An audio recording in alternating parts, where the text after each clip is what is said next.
Endi bizga Abdüzil Turan efendim Uygur İslam Ensiklopedisi tuzuluş hakkında söz verdi. Abdüzil Turan efendim tebrikler. Bismillahirrahmanirrahim. Rabbi şrah li sadri ve yessir li emri ve hlul ukdeten min lisani yefqahu kavli. Aziz hemşerilerim, muhterem mühimmallah.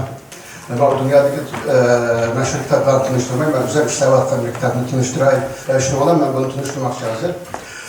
Bu İslam Ansiklopedisi, ansiklopedi diye bir atalığı var. Ansiklopedinin mənisi bütün ilimler bir yer cuğlanğan bir pendigen bulduken. O gayet uzun bir işletmelerdir. Yunan çeken İngiliz dilini işletiyordu, Avrupa'nın bütün dilleri ansiklopedide işletiyordu. Türkiye'de ensiklopedilerde bir şey doğdu.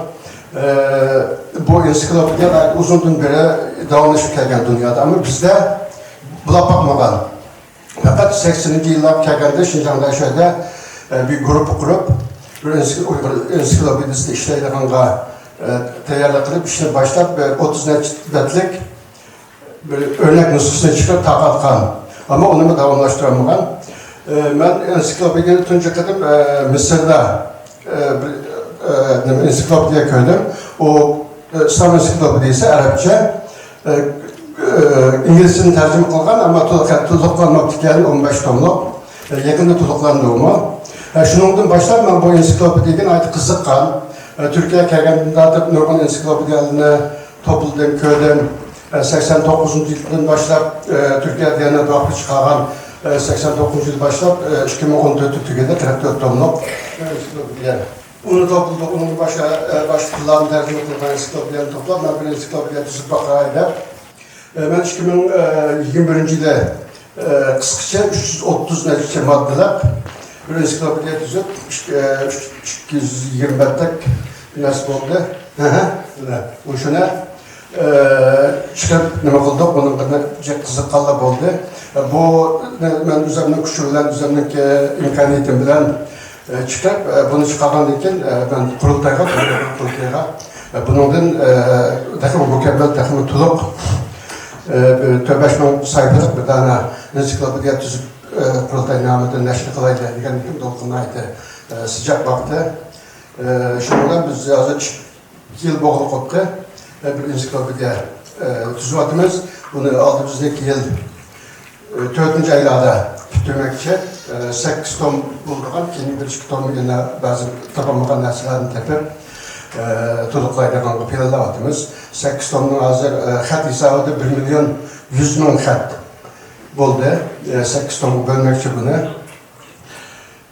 Bunu 4. ayda çıkarmak için. Bunun da ensiklopediya ilipba tertibinden bulundu. Hem dünyadaki ensiklopediyaların hemisi bunun karşı ilipba bir yergece 1.200'lik madde tallandı hazır. Bunun artık madde yazılık kılıp buldu. Benim hava Türkiye'de yanar bakımınki 89'un takip çıkargan ensiklopedisi 14 yılda Nurgun Mağava ben tüm cekettim. Mısır'da köken ensiklopedininki demedin İngilizce'nin tercüme kılıngan Arapça nüshusu. Bunun Türkçe nüshusunda 50. yıllarda Türkiye'de tercüme kılıngan. Mao 40. 30. yıllarda Mısır'da yalnız bir adam. Yazgan 10 tomluk 20. asır ensiklopedisinin kitap. Bunu yalnız bir adam yazgan Muhammed Ferit Vecdi diyen. Bunun Muhammed bin Buğraz'da Şarkı Türkistan tarihini yazışta Muşul'da çok paylaşımlarını yazdı. Bizde ben abay degende bulap bakmagan, biz bunu hazır nima kılavatımız, işlevatımız 4. ay bitmek için. Bunun için 300.000 etrafında madde girmek için. Bu maddelerin içinde Uygur İslam Ansiklopedisi bağlılık için Uygur tarihinde ötken Mahmut Kaşgar, Yusuf Kasacı'nın da bugün için ötken dini ilim ala, edebiyatçılar, tadqiqatçılar bulup 200'ün artık Uygur alimi kirdi. Onun için biz Uygurlarga malum tasir gösterken ya ki kitaplar Uygurca tercüme kılıngan İslam alimlerinden yüzlük adam tallandı. Edebiyatçıların tallandı, İslam dünyasından. Onun başka İslam atalıqları, nikah, talaq, Roza, Ramazan, Perez, Obo degandek atalıqlar bulup onun bir 300 madde kıldı. İlipba tertibinden kelgen vaxtida bek nima bo'ldi bu odatda?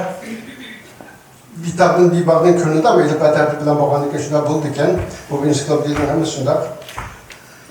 Mavad Arapça diliminin tercüme kılgan ensiklopediyanın bir Türkçesi. Mesela ibaret 44 tomluk ensiklopediyadan Ma ensiklopediyada Şamil ensiklopedisinin nurgun maddelerine tercüme kılıp bu kitapta kirgizdik. Uygur ulema alimlerine arkası Uygur matbuatını özleştirip onu aldık, kirgizdik. İslamiyet'e ait dini adalgılarının şu ensiklopediya bilen abayet közetken 44 tomluk Türkiye Diyanet Vakfı Ensiklopedisini tüzüldü.